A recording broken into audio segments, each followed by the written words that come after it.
10টি উপায়ে হাইব্রিড জাত নির্বাচন করুন। 1. নির্বাচিত জাতটি এলাকার মাটি, তাপমাত্রা এবং বৃষ্টিপাতের পরিমাণের সাথে মানানসই হতে হবে।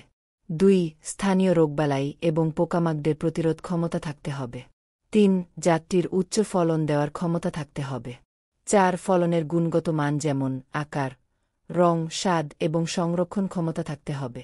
5. স্থানীয় ও আন্তর্জাতিক বাজারে যে জাতের বেশি চাহিদা এবং ভালো মূল্য পাওয়া যায় সেই জাতগুলো নির্বাচন করতে হবে।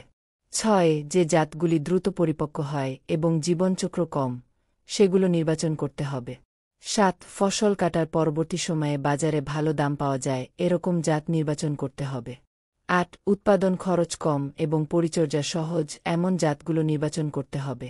9. ফসলটি কি খাওয়ার জন্য, প্রক্রিয়াজাতকরণের জন্য নাকি রপ্তানির জন্য উৎপাদন করা হচ্ছে সেই অনুযায়ী উপযুক্ত জাত নির্বাচন করতে হবে। 1. প্রত্যয়িত এবং নির্ভরযোগ্য উৎস থেকে বীজ সংগ্রহ নির্বাচন করতে হবে যাতে গুণগত মান নিশ্চিত হয়। নির্ভরযোগ্য কোম্পানির বীজ কিনুন। এ সম্পর্কে বিস্তারিত জানতে পরের ভিডিওটি দেখুন।